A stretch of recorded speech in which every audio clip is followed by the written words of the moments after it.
Pasusubukan si Dagit ngayon mga kalapatids dahil first lap derby na. Ito na yung pinakihintay natin na first lap derby pagkatapos ng matagal na training. Ngayon first lap derby na. Ang problema, konti pa lang ang nagkakalak. Sa mga oras na to, ang nagkakalak nasa 700 pa lang, huling tingin ko kanina. 7,000 yung total na ibon. Then ito yung forecast natin for today. Ayan. So base sa forecast natin, nasa speed na tayo ng 1-1 pababa nito, below na. No? At ang cutoff natin ay ito sa forecast. Ayan, yung cutoff natin. Kaya kailangan na natin mag-abang-abang. Ang panahon natin ngayon medyo maliwanag. Kaso kanina umuulan. Ayan mga kalapatids, so, di ba? Napakainit pero madilim doon sa kabilang side. Ayan. Pero medyo may araw-araw na dito sa side na to. Kaya masusubukan talaga si Dagit saka yung dalawa nating warrior today. Sana makauwi yung tatlo nating mga ibon ng kompleto ngayon. Time check, 10:33 AM. Siya si Idol Madla, nakakahanga, may mga hawak, gandang linyada. Ika'y inspirasyon kung bakit hanggang ngayon ako'y palaging kumakarera. Eto na mga kalapatid, si Dagit dumating na, pambira na. Una pa si Dagit. Ayun o, si Dagit mga kalapatid, nakasabit o. Woy! Ayun na mga kalapatid, si Dagit. Kakilak na ni Madla to, inadadapa pa. Pabira, nakawin sa nating ibon, no? 1 down, nainip na kami. Naunaan nyo pa yung dalawa nating ibon, pambira na si Dagit, matindi. Ayun, bumabara-bara ako na, sa asawa niya si Kobe. Ayun, nadadapa siya, sobrang pagod. Sige, pasok. Wala nagtuturo ka dyan, pumasok na. Ayan, sinilak na yung Madato. Kakalak na niya. Sige, kalak mo boy, galingan mo dyan. Time check tayo. Time check, 11:25. Pasensya na, medyo maingay ang ating background. May mga nagkakantahan sa kapitbahay medyo maingay. So ayun yung mga kalapati natin ngayon. Kinunta na ni Madlato. Ngayon, ito yung merienda natin. Nag-ice cream muna tayo dito. Dahil nga wala pa yung ibon, nauna pa si Dagit. Yan, medyo tumahimik na. Ayun, makakapag-video na tayo. Ayun, kinakalak na ni Madlato. Ano speed boy? 832. 832 mga kalapatids. Ayan, pasensya na. Medyo mga background natin kanina. Ayun, naklak na. 832 speed. So puntahan natin si Dagit habang wala pa yung dalawa nating ibon. Eto si Dagit mga kalapatids galing sa first lap derby. Nagpapahinga na kasama niya kanyang asawa. Ayun, uminom na ng electrolytes. Muntik na naman ako uminom ng electrolytes mga kalapatids. Buti na lang, umuwi siya. So matindi, nakaligtas sa first lap derby. Etong si Dagit. So yung si Kobe, ayun yung mga tropa-tropa pits nila. Ayan, madami na sila kasi dito. Nagdidagan tayo na isa dyan, di ba? So ayun si Dagit. Ang itsura ni Dagit. No, tingnan natin. Hindi naman siya ganun kalaspag. Makinis naman si Dagit. Ayun! Gumana ang motivation. Ayun, no? Tumutulo pa yung electrolyte sa bibig. No? Medyo tumatagas pa yung ininom niya dahil nga sinisid niya kanina yung pag-inom. Ngayon, ayan, pupuntahan na niya yung itlog niya. Kaso, ang duty niya kasi mamayang hapon pa eh. So, hindi mo na siguro niya upuan yan. Tingnan natin. Pero nasabik din yung asawa niya kasi sinulubong ka agad siya, oh. Ayos! Galing mo, girl! Lusot ka! So, tingnan natin kung lulusot ka pa sa second lap, ha? Abangan namin ng next performance mo kung magiging maganda ang clocking. So, 800 ang speed, kagaya nung nakaraan. Talagang mabagal siya, mga kalapatids, no? Mukhang talagang totoo na long distance bird etong si Dagit. Kasi biruin nyo, di ba? Parehong 800 ang speed doon sa nakaraang lap ng Panrace, 800. Ngayon, derby na, 800 pa rin. Mukhang lipad pogi, lipad maganda lang itong si Dagit na to. Pambira, no? So, may pinapakita siyang husay. Kaya lang first lap pa lang kasi malayo pa ang laban. So, madami pa siyang kailangang pagdaan ng pagsubok kasi first lap pa lang to. Pero yun yung ilang lap pa yung taraan. Tapos nasa 192 kilometers pa lang tayo. Ang duluhan dito nasa 400 plus. Nasa na 430, mga ganun, 450 yung distance natin. Mula dito, papunta sa norte, sa Paris, mga ganon. Pero yung subok na laban nito, pinakamasusubukan siya is nasa 370, yung mga ganon, sa mga Ilocos na.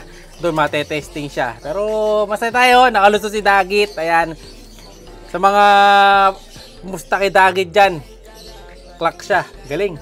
Ice boy.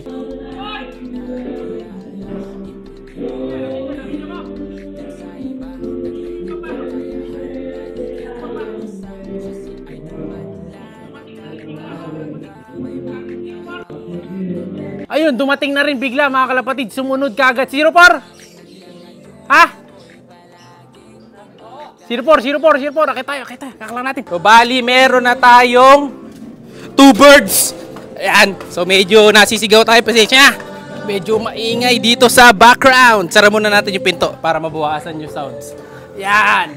So, yun. 2 down. Isa na lang si off color. Ito, kalak muna natin si 04. Go. Second bird, 04. Yun, ninuli na. Dinakma na ni Madlato. Tapos, tanggal sticker. Wala namang sign na tumukod. Yan, sige, klak mo boy. So, ganun, basic clacking pa rin, no? Tanggal sticker, mabilis lang. Tapos, babagbakin na ni Madlato yan. Ayun, no? Tapos, i-scan natin gamit yung ating cellphone. Bigyan na 5,000. Siyempre na, sumisigaw tayo, ha? Hindi nyo ako maririnig pag di ako sumigaw. Okay? Ano speed? Although, buzzer beater ng mga ibon. 8-10. At least, clock. 2 out of 2. Much later. Kain time na si 04 mga kalapatids. Ayan, medyo minalas lang dahil wala nga yung isa nating ibon, wala si off color. Isa lang dito sa taas, isa dun sa baba. Yung all bird natin ang dumali. Ayan, si 04, maganda ang uwi niya kanina. Tapos dito, mapakain na tayo ng iba natin mga YB. Bali, ito kasi yung next batch eh. Ayan, oh. So nakaiwalay siya. Ayan, may harang. Siya lang mag-isa. Nilalaro lang natin yung nakakulong dito. Ayan, kaya walang laman yung loop na to. Pag siya lang talaga. Kasi baka mamaya may dalang sakit, mahawa yung mga tropa niya. Kaya siya lang muna. Bali, first kain niya to na matino dahil siyempre kanina maga. Sneaky mix lang yung pinapak. Ngayon, ano na, full mix na yan yung binigay natin sa kanya. Kaya malalaki na yung mga seeds. Tapos niyan, kakain yung mga to. Then, ito naman. Ito tayo babawi sa season na to kasi season na to. Ito pa lang yung season na marami nakakalabring. Sige boy. Yan. Ito halos mga nakakalabring yan. Mga naka-double band pa halos yung iba dito eh. Ayan, diba? Marami-rami yung next na batch. Tapos, itotos na rin natin yan by siguro Tuesday. Magtotos na ako na malalapit. No, kailangan na natin toss to kasi tapos na yung race dun sa kabilang club eh. Dun sa FTPC. Yan yung mga naka-double band yan. FTPC young bird yan. Yung dala-dalawa mga sing-sing. Bali, ang alam ko mga Japan na to. So yun yung mga ilalaban natin sa susunod, mga lahi na ng mga Japan. Ayan, yung mga galing kay Idol Long FTV. Ayan.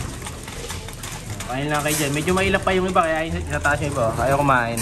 Sa kabila naman, dito mas marami dito dahil nandito yung mga bagong lipat.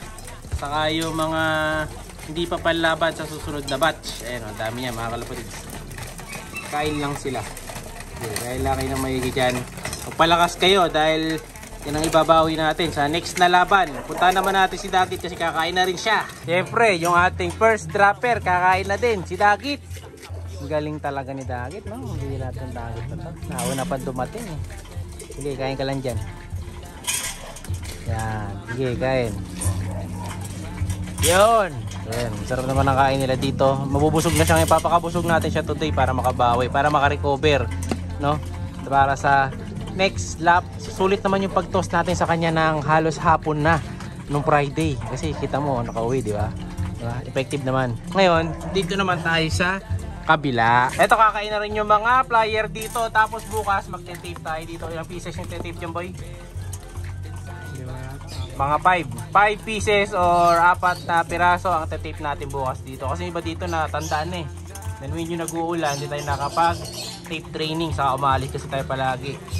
So, training na natin bukas. Sana di umulan at di mawala yung tape natin. Ayan, mga matatandaan eh. Yung mga naka-green na clip ring na boy. Mga naka-green na clip ring. Tapos yung double ang clip ring na suot. Sabihin nun, walang vaccine yun. Hindi pa na-vaccine. Kasi wala tayong mabili. No? Umorder pa lang ako ulit. Sabi Monday eh. Ako kung sure.